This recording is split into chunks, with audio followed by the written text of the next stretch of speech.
I probably learned haiku like many of you might have been exposed to it back in second or third grade somewhere because it was the easiest form of writing poetry. It comes from Japan from way back, but it wasn't until a little about mid-career professionally and around the period where Wendy got Parkinson's that I started really writing haiku as a daily practice. So I'm going to try to walk folks through a basic way that I teach this. And to do so, you're going to need a writing instrument and some blank paper, a lot of it if you have it, just kind of give yourself a pad of it. And I'm going to start with a little story that I read about many years back about one of the most famous Japanese haiku writers whose name was Basho, who lived during the late 1600s. And he would often walk with the people, the disciples, et cetera, that he was teaching, the apprentices that would come through. And one of his most well-known was a young fellow named Kikaku. And they traversed a countryside one morning and then spent some time writing haiku when Kikaku came up to Basho and was all excited about a haiku that he had written, which he thought was going to be the absolute perfect haiku, a masterpiece of a haiku. So Basho sat and Kikaku read and showed him the writing, and it was this, translated to English. Take a pair of wings from a dragonfly, you would make a pepper pod. Now, if you notice, haiku is always 3 lines, and you kind of finger tap the syllables. So you're counting syllables, not words. And it's made up of a structure of 5, 7, 5. 5 syllables, then 7 syllables, then 5 syllables. So indeed, Kikaku had written a perfectly structured haiku. Take a pair of wings from a dragonfly, you would make a pepper pod. You can tap the 5 syllables as you go. But Basho looked at him and said, that is not a haiku. And Kikaku was quite surprised. Well, how is it not a haiku? Basho said, because you've killed something. You've taken the life from something. The haiku is this. And then the master Basho rewrote it. Add a pair of wings to a pepper pod, you would make a dragon fly.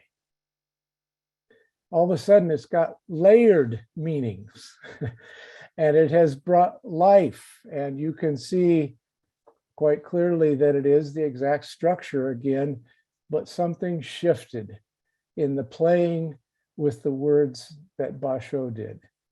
Now, what I would like to do today with you is to walk you through a way that you can write your own haikus. I'm hoping that each person achieves maybe one today. We're going to take about 20 minutes or so, maybe 25.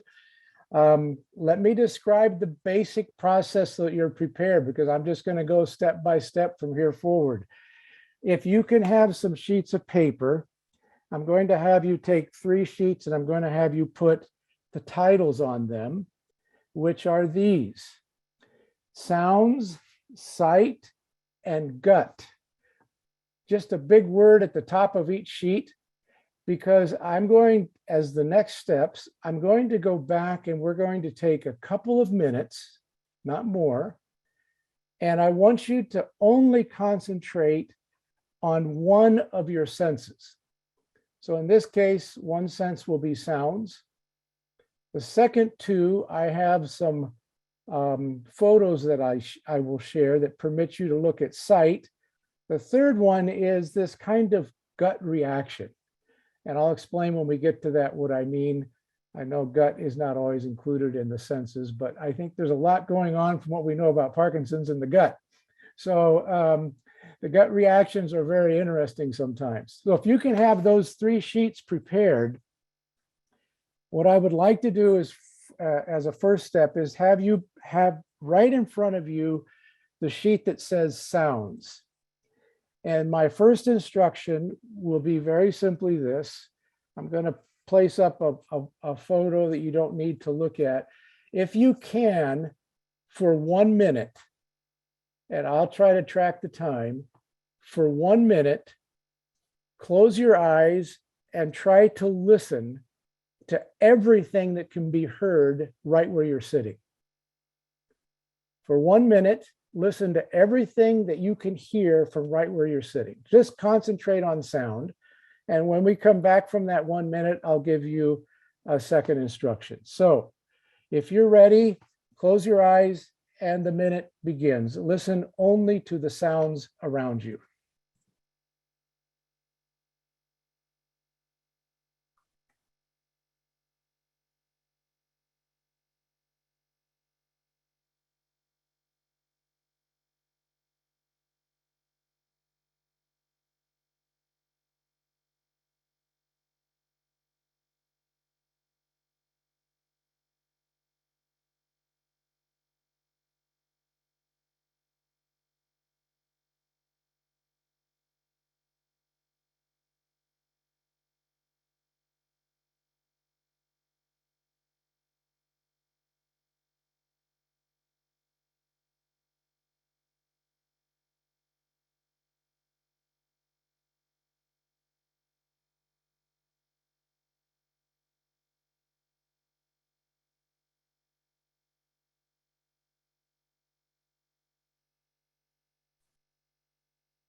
Okay, now come back to your blank sheet, and for the next 2 minutes, and I will track them, I would like you to write words and phrases that come to mind that describe the sounds that you just heard. Don't worry about sentences. They don't have to be a paragraph. They don't have to be put together. Just as much as you can, a brain dump, a heart dump that describe all the words and phrases of what you just now heard. Okay, begin.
Okay, that's a little bit less than 2, but probably long enough. So whatever words you still have, get them down.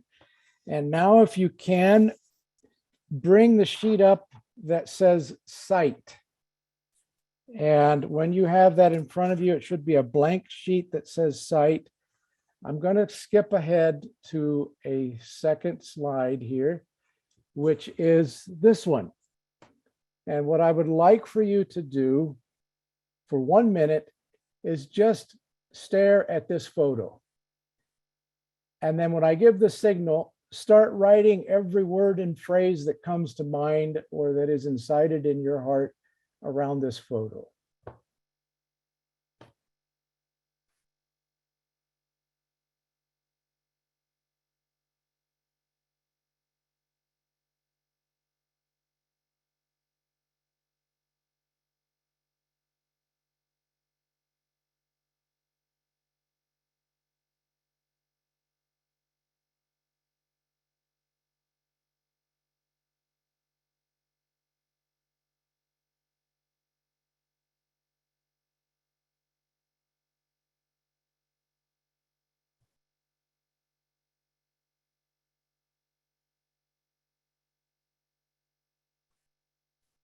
Okay, with this photo still up, start writing. Remember that your words can be things that you actually see, but it can be what the sight elicits in your feelings. So there may be a range of things that jump out at you.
Okay, draw that to a conclusion.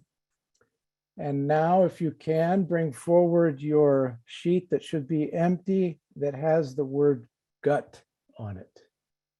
So the blank sheet with the word gut in front of you. I'm going to show another photo.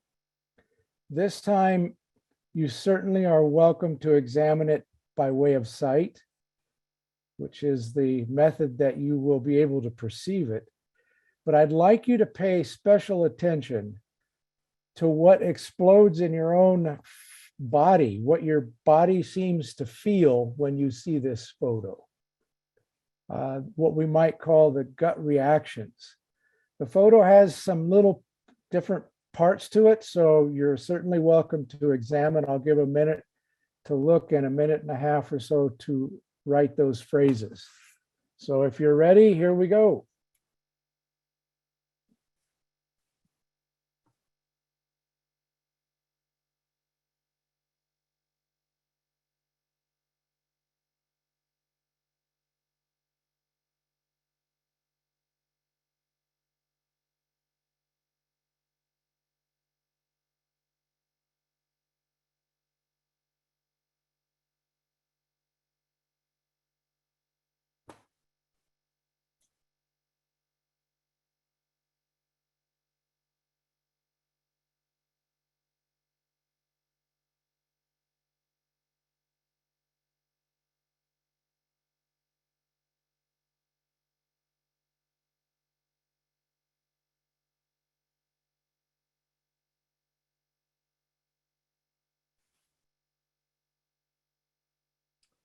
Okay, you're welcome to start writing.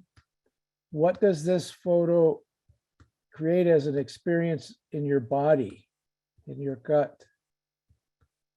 What words and phrases describe and hold some of that feeling?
Okay, complete whatever words are there. And then if you can, I'm not sure of the space that you may have available to you, but if you can, lay all three of these kind of where you can see them at one time.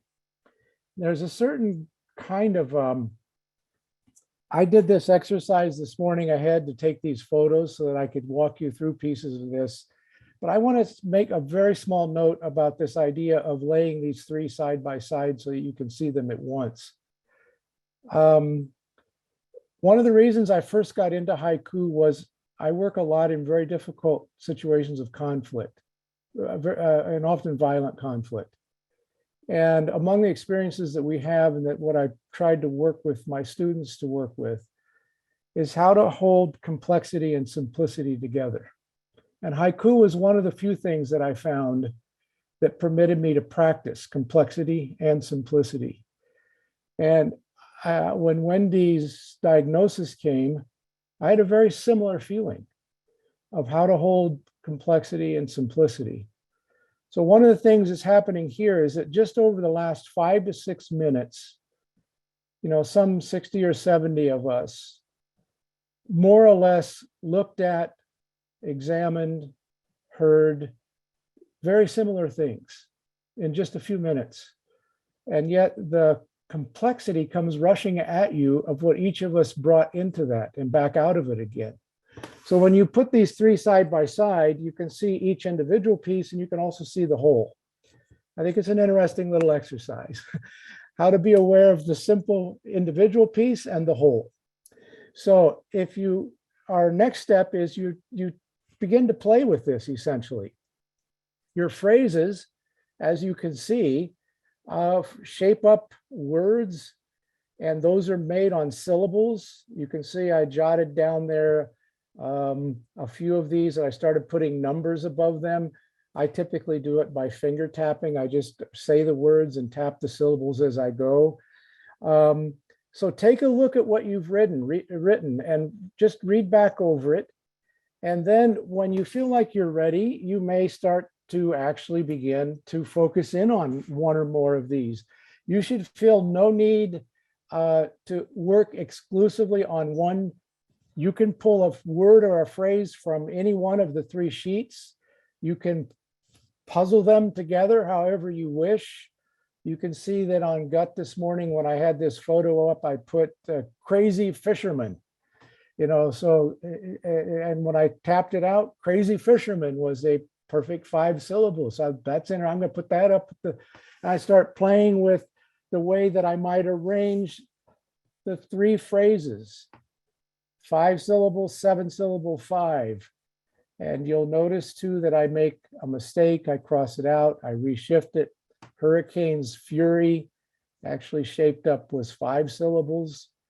You don't need to feel too tied down by the structure. If you get a 6 or a 4 or something, let it sit, because it may come back around in a way that makes sense later.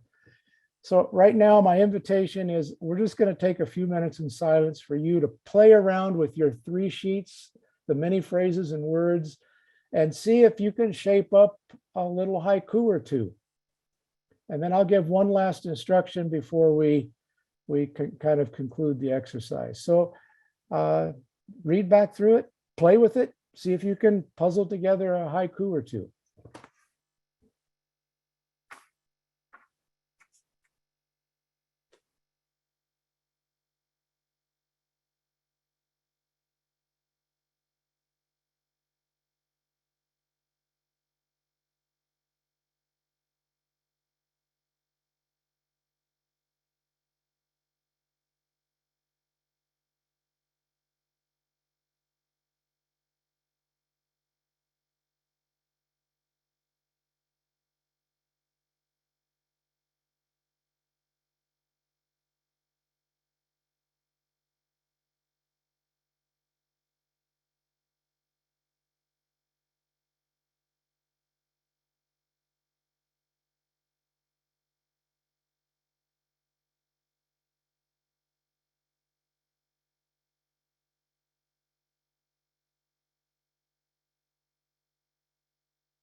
The last little step, if you feel like you're ready for it and have something that's shaping up, is to take a new blank piece of paper with no title and choose one haiku and place it by itself in the middle of the page.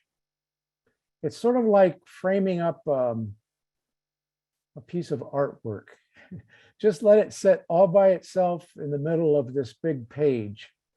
So the one that I did today that kind of finished up for me was Crazy Fisherman with One Seagull, both fighting hurricane's fury. Do one per page. If you get more than one, it's kind of fun to see what comes. And you'll notice that even as you move from what you were playing with, as you start to put it by itself, you may change a syllable or two. You may change a word. You may add a word. You may notice something you hadn't noticed. Feel free to do that. I'll give a minute or two just to try it out. I will have a final instruction if anyone's interested in doing it. That would be kind of a way of capturing our time together. But take a minute just to play with that.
Okay, maybe just a couple of final slides and thoughts from me before we push this back over to Connie and a conversation.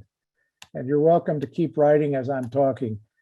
I thought that I might conclude with a few thoughts on why, for me in particular, haiku has been a kind of a platform for my capacity to keep my caretaking alive and fresh, my profession alive and fresh. It's a daily practice for me. I try to write at least one haiku per day. It's usually mornings, and it's usually on morning walks, though not exclusively. So the art of haiku, 4 or 5 thoughts about the bridge to caretaking. For me, the process that we just came through basically had these elements. It had the element of pausing long enough to take notice, and in the noticing to open up to what was there and what was felt, to take what was opening up and play with it, and then to move from playing into something that crafts. And these things I notice over and again in the course of the 2 to 5 minutes that it may take for the haiku to pop when I typically do them on my walks. I think the bridges are these. Somewhere between pause and notice, there's kind of the focus of mindfulness. It's about how you're going to choose to be present in that particular moment, fully present. And I think that's one of the ongoing challenges of the 24/7 caretaking. It's not always easy to be fully present. Let's be as honest as the day is long. So, but practicing how we're going to choose to show up. This was a small way that I found, and it often had to do with the pause and the notice, the pause and the notice. Between the notice and the open, you find surprise, the unexpected, this kind of intersection between your inner world and the outer world that's going back and forth. And it's what because most of haiku writing takes place in nature, certainly for the Japanese writers, that was the case. It's very, very much like taking your daily dose of vitamin A. to pause enough to be struck by something that just makes you almost take a deep breath because of the wondrous nature of it, whatever that is. And that often for me happens between the notice and the opening.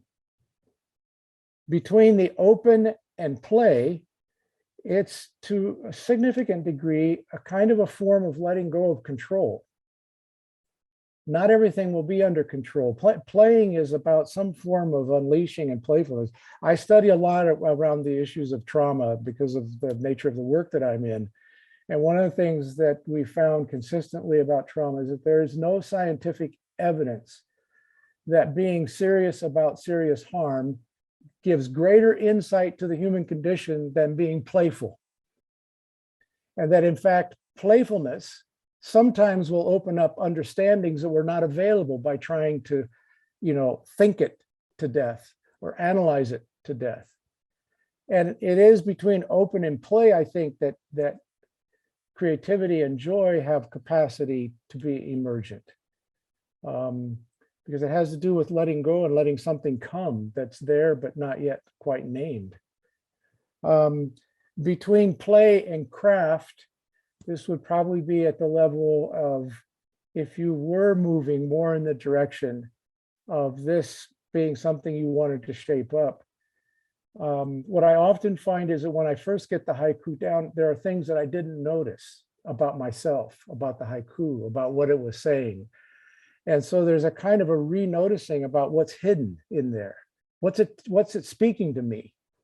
It's so the actual definition of the word aesthetics is to be sharp in the senses. That was what the Greek original meaning of the Greek word aesthetics meant.